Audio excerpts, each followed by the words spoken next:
नमस्कार दोस्तों, welcome to my channel. तो आज से पहले जो जीता वही सिकंदर, ये लाइन हमने सुनी या बोली तो बहुत बार होगी। क्या कभी हमने सोचा है क्या सिकंदर सच में विश्व विजेता था? तो चलिए आज इसी के ऊपर बात करते हैं और इस वीडियो के बाद आपका नजरिया इसको लेके बिल्कुल ही बदल जाएगा। तो इसको समझने के लिए चलते हैं, एकदम स्टार्टिंग से समझते हैं इसके बारे में।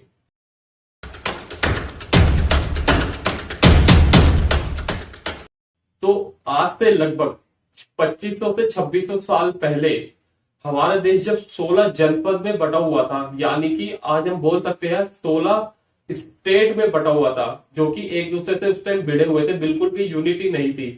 उस समय जो सिकंदर था वो वेस्ट की ओर से आते हुए हमारे देश की तरफ बढ़ रहा था और हमारे देश को भी जीतने की सोच रहा था। तो वेस्ट की तरफ जब वो देशों को जीतता हुआ आ रहा था इजिप्ट पर्शिया को लेके, उसके बाद अगला निशाना था भारत। तो उसके लिए बड़ा चैलेंज क्या हुआ, बीच में थी झेलम रिवर कि उसको कैसे पार करे। तो इसी के लिए वहां पे एक तक्षशिला राज्य था, तो वहां का राजा था अंबी कुमार। तो उसने क्या करा, उस अंबी कुमार को अपना अलाय बना लिया, उसके पास अपना डिप्लोमेट भेजा और उससे बोला या तो मेरे से युद्ध करो या लड़ाई करो। और जो अंबी कुमार था वो माना जाता था वो उस समय डरपोक राजा था। तो उसने क्या चुना, उसने उससे अलाय कर लिया और उसके साथ मिल गया। और उसके बाद सिकंदर आगे बढ़ते हुए आया पोरस के पास। उसने भी पोरस के पास वही किया कि उसके पास अपना डिप्लोमेट भेजा अलायंस करने के लिए।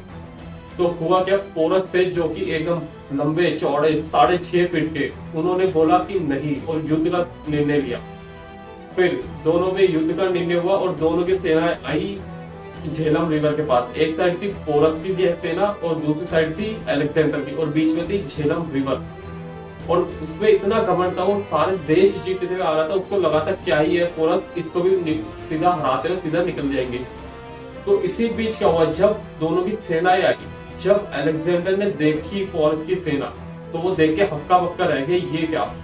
इससे हम ऐसे बोल सकते हैं कि उस समय जो थी, मतलब ये समझ लो 5:1 या 3:1 का रेशियो माना गया था। मतलब कि एक एक अलेक्जेंडर का सैनिक और 3 पोरस के, ये लगा, या फिर 5 पोरस के और एक अलेक्जेंडर का। इतनी बड़ी सेना थी पोरस की। तो देख के वो घबरा गया था। ये लंबे लंबे हाथी, वॉर एलिफेंट, जो कि उसने पहली बार देखे थे, और साथ ही साथ रथ जो उसने कभी देखे ही नहीं थे। तो क्या हुआ, दोनों की सेनाएं आके खड़ी हो गई, बीच में थी झेलम रिवर। अब यहाँ पर क्या हुआ, उसके लिए चैलेंज हो गया, इसके लिए अलेक्जेंडर के लिए, क्योंकि वो कैसे झेलम पार करे और यहाँ पे आए लड़ने। तो क्या हुआ, ऐसे ही दोनों की सेनाएं वहां खड़ी रही और दिन बीतते गए। पोरस को लगा कि ये नहीं आने वाला, इससे झेलम पार नहीं होगी, क्योंकि इतनी बड़ी विशाल सेना जो कि पोरस की खड़ी थी, उसके सामने अगर वो पार करता तो उसी टाइम मारे जाते। तो उसने क्या करा, जब ऐसे दिन बीतते गए और पोरस थोड़ा रिलैक्स हो गए थे ये देख के कि अब इससे नहीं होने वाला, ये नहीं आएगा। तो इसी का फायदा उठाते हुए एक रात को जब वहां पे तूफान आ रखा था, तो उसने क्या करा, एक ऐसी चाल चली। वहां पर जो अलेक्जेंडर था उसने अपना एक थमशकल, यानी कि मतलब अपने जैसा बंदा बना के, अपनी ड्रेस पहना के वहां पे बैठा दिया और उसने नदी पार करने का सोचा। तो उन्होंने अपनी सेना का एक छोटी टुकड़ी के साथ नदी पार करने के लिए वो कूद गया नदी में। और उस समय तूफान आया हुआ था और नदी का बहाव काफी तेज था, तो जिसके कारण क्या हुआ, वो किसी और ही आइलैंड पे पहुंच गया। पर पोरस ने हर आइलैंड पे जो भी वहां थे अपने सैनिक लगा रखे थे, उससे उसकी लड़ाई हुई और वो लेकिन वहां से तो बच गया। और बच के उसने जैसे तैसे नदी पार कर ली। तो जिसके बाद हुआ कि जब उसने नदी पार करी, वो वहां पे आया पोरस वाली साइड पे और उसने वहां पे प्रिपरेशन स्टार्ट कर दी अपनी लड़ाई की। और ये बात जैसे ही पोरस को पता चली कि वहां पे वो आ चुका है, तो उसने एक छोटी सेना अपने बेटे के साथ वहां पर भेजी। और लेकिन अनफॉर्चुनेटली उनका बेटा पोरस का उस लड़ाई में मारा गया, जो कि लड़ाई तो काफी भीषण हुई थी, पर अनफॉर्चुनेटली मारा गया। अब जैसे ही ये पोरस को पता लगा, उन्होंने अपनी विशाल सेना लेके उस साइड बढ़ गए उनसे लड़ने के लिए। पोरस की सेना में ये बड़े बड़े हाथी, वो खुद इतने बड़े, जो सबसे बड़ा ऊंचा हाथी था उसके ऊपर बैठे हुए थे। तो ये सोच सकते हैं कि जब उन दोनों की लड़ाई हुई तो पोरस की सेना इतनी हावी पड़ गई थी अलेक्जेंडर की सेना के ऊपर, वो बौखला गया था। उन्होंने वॉर एलिफेंट कभी देखे नहीं थे, इतने ज्यादा मार रहे थे वॉर एलिफेंट, बचने का कोई मौका नहीं था।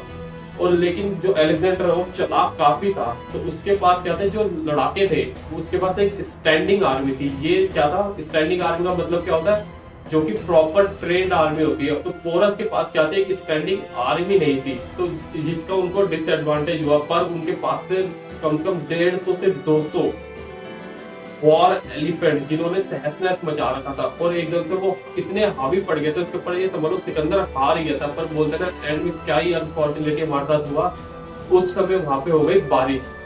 तो बारिश की वजह से क्या हुआ, जितने भी रथ थे और वो सब थे, वो सरफेस क्या हो गया, स्लिपरी हो गया, जिसके कारण क्या हुआ, कीचड़ में वो दब गए। और उसने दिमाग लगाया अलेक्जेंडर, इसने वहां से जीतता हुआ आ रहा है, उसके सैनिक के पास इतना एक्सपीरियंस, सबके सब आर्मर थे। आर्मर मतलब उन सबने कवच पहन रखे थे, और जो पोरस की सेना थी उसमें सबने कवर नहीं पहन रखे थे। जो भी मतलब बड़ी जनरल थे एक तरह से बोल सकते हैं, उन्होंने पहन रखे थे, बट जो नीचे नॉर्मल सिपाही लड़ रहे थे उनके पास कोई भी कवच नहीं थे। तो ये डिसएडवांटेज बोला जा सकता है जो कि उनको देखने को मिला। बड़ी सेना होने के बाद भी ये डिसएडवांटेज था, लेकिन फिर भी वो काफी हावी हो गए थे। और वहां पर अलेक्जेंडर ने क्या दिमाग लगाया, उसके पास जो स्टैंडिंग आर्मी थी ना, वो एक्सपर्ट थे भाला चलाने में, और उनके पास कम से कम 10-15-20 फीट तक के भाले थे।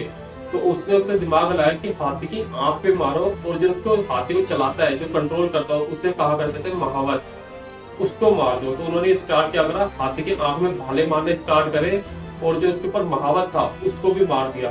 तो जिसके कारण क्या हुआ, हाथी अनकंट्रोल हो गया, और जो खुद की सेना थी उसने उसी के ऊपर हमला कर दिया।